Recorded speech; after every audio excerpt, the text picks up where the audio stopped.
Good stuff right there, Dan. Do you like what you've seen from Shedeur so far? I do. He's playing faster. That's probably the biggest gripe of him coming out of school. Throw under a real NFL pocket. You cannot play and/or throw it better than those clips right there. We're witnessing one of the most dramatic about-faces in NFL analyst history. Dan Orlovsky has completely reversed course on Shedeur Sanders, and we're not talking about a minor adjustment here. This is a full 180-degree flip that has the entire football world doing a double take. You know, so a lot of people want to see me fail, and that ain't gonna happen. Let's be crystal clear about where Orlovsky stood before. He didn't just have questions about Shedeur Sanders, he flat out dismissed him. Processing speed, not NFL caliber. Athleticism, nothing special. Ability to handle the speed of the pro game, major red flag. The things for Shedeur coming out of the draft that I was critical of was like, I don't think he's a ridiculous athlete, not a high-end athlete, kind of average. Orlovsky went on national television and methodically explained why Shedeur Sanders wouldn't cut it at the next level. He was one of the loudest skeptics, warning everyone not to buy into the hype, reminding viewers that college production doesn't automatically translate to NFL success. Then came the moment that changed everything, the moment that forced Dan Orlovsky to do what analysts despise most, admit he was dead wrong. I do. He's playing faster. That's probably the biggest gripe of him coming out of school. Playing faster. That was the big one, the deal breaker that scouts flagged as a career killer, the knock that was supposed to keep Shedeur Sanders off NFL fields.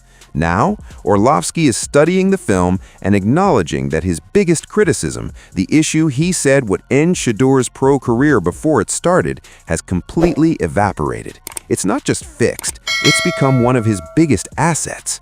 This is the same Dan Orlovsky who questioned whether Shedeur had earned the right to take first-team snaps.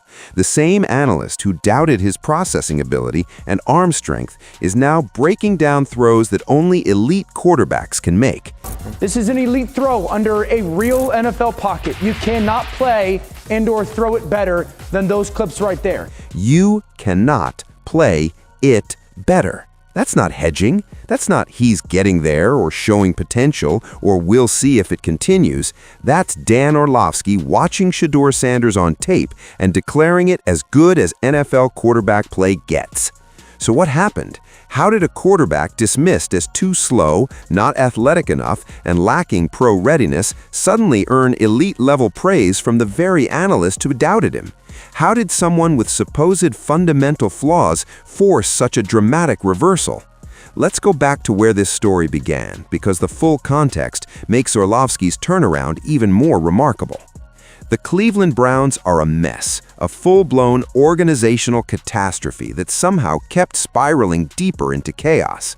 Dillon Gabriel absorbs a vicious hit in the second quarter against Baltimore, with Cleveland up 13-10. He goes down hard. He's not coming back. Concussion protocol immediately kicks in. Everyone knows what comes next. Enter Shedeur Sanders, the backup who supposedly wasn't prepared, the rookie who supposedly hadn't proven he deserved real opportunities, the quarterback Dan Orlovsky said needed to prove to me you can't do it before getting meaningful reps. But here's where the story gets absolutely wild and makes Dan's early criticism look even worse. Prove to me that he's absolutely demanding of more reps with the second and first teams, against the second and first teams. Prove to me. Show me you've earned it. Demonstrate you're ready for this level. But here's the problem, Dan. How is a rookie quarterback supposed to prove anything when his own organization won't even let the offensive line hear his cadence before throwing him into live game action? The contradiction is glaring, because just weeks before, after watching Shedeur's preseason showing against Carolina, Dan was telling a completely different story. He praised Shedeur's composure, command, processing speed, and poise. He said Shedeur looked like he already knew all the answers. He said the Browns needed to get him first-team reps immediately. Prove to me you can't do it. Prove to me you can't do it. and so far he has not done that. Prove to me you can't do it. That was Dan's take after preseason. Shedeur looked so polished that Dan wanted him getting starters reps right away. But when Shedeur gets thrown into an impossible situation with zero first-team preparation, suddenly it's pump the brakes. Suddenly the standards shift. Suddenly the measuring stick moves. You can't play both sides of that argument. But here's what makes this whole story so satisfying. Shedeur Sanders didn't just recover from that Baltimore nightmare. He came back and played at such a high level that Dan Orlovsky had no option, absolutely none, but to take back every doubt he ever voiced.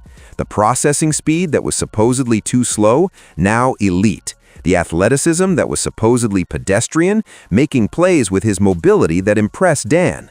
The pressure management that was supposed suspect, delivering dimes from NFL pockets that only top-tier starters can deliver. One of the things for Shedeur coming out of the draft that I was critical of was I don't think he's a ridiculous athlete, not a high-end athlete, kind of average. I thought he made some plays with his legs that I was really impressed with. So I was critical of, past tense. Dan is owning up to the fact that his pre-draft evaluation missed the mark. He's acknowledging the concerns he raised aren't actually concerns. He's admitting Shedeur Sanders is considerably better than he originally thought. That's what publicly eating crow looks like. Dan Orlovsky studied Shedeur's game film, and what he discovered stunned him. The bootleg execution was textbook perfect. The 60-yard touchdown displayed processing ability that typically takes years to develop. The protection adjustments showed genuine command of an NFL offense. Every single criticism Dan had raised was being executed at an elite level.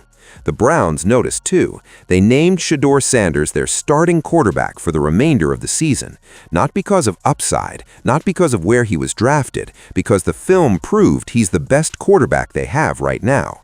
it hasn't been unbelievably perfect, but man, the stuff that you saw in college and even in that Rams preseason game that gave you just some reservations, I think week by week there's just been a little bit of a step forward in some of those flaws. This weekend he played at a very... Week by week there's been a step forward. The flaws are disappearing. He played at a very high level.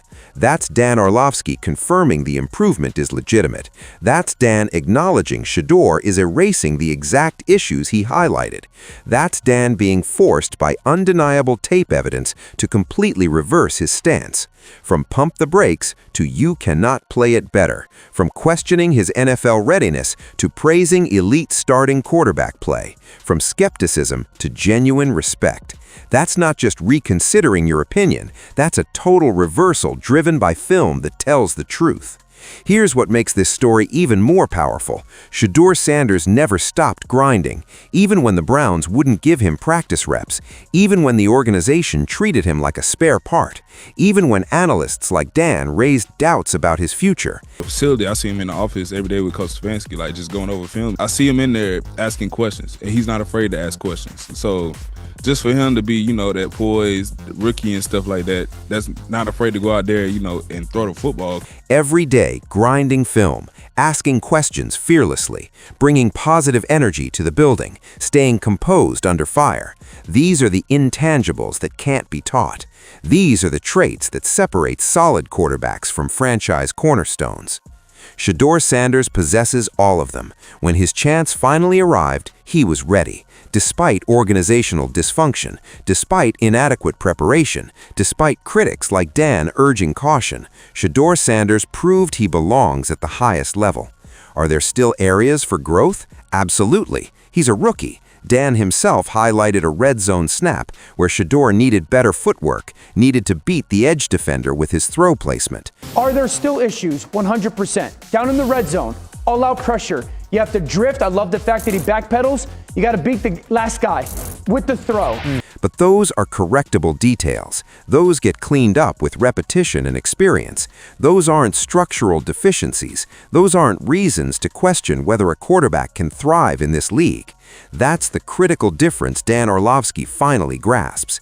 The things he criticized, the processing speed, the athleticism, the NFL readiness, those were supposed to be fundamental barriers. Those were supposed to be deal breakers for Shedeur's pro career. But they were never actual limitations. They were narratives. They were surface-level takes. They were reasons for analysts to express doubt without truly diving into the tape. Now the tape has delivered its verdict with absolute clarity. Shedeur Sanders processes information at NFL speed. He delivers elite throws under duress. He plays faster than he did in college. He's dismantling every criticism, one performance at a time. The Cleveland Browns have 4 games remaining with Shedeur Sanders under center. 4 games to extend this impressive trajectory. 4 games to prove he's the franchise answer. 4 games to solidify his place as a legitimate NFL starter. Dan Orlovsky will be locked in on every snap, dissecting every throw, evaluating every read. And if Shedeur keeps playing like this, if he keeps processing at an elite level, keeps making throws that only top starters can make, keeps silencing the doubters, Dan will have no choice but to keep singing his praises. Because the tape doesn't lie. You can't dispute elite quarterback play. You can't ignore development happening right in front of you. Dan Orlovsky transformed from one of Shedeur Sanders' harshest critics into one of his biggest supporters.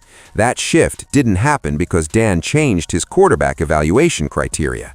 It happened because Shedeur Sanders forced the change by playing at a level that can't be overlooked, can't be questioned, and can't be written off.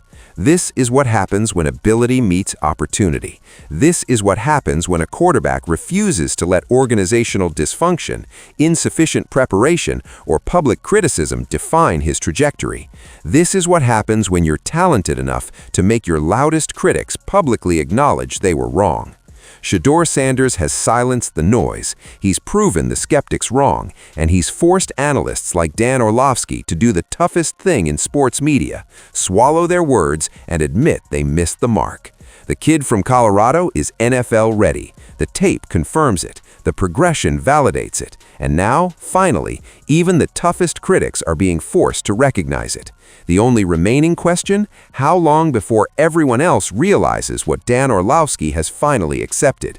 Shedeur Sanders is legitimate, and no amount of doubt, criticism, or organizational chaos was ever going to stop that.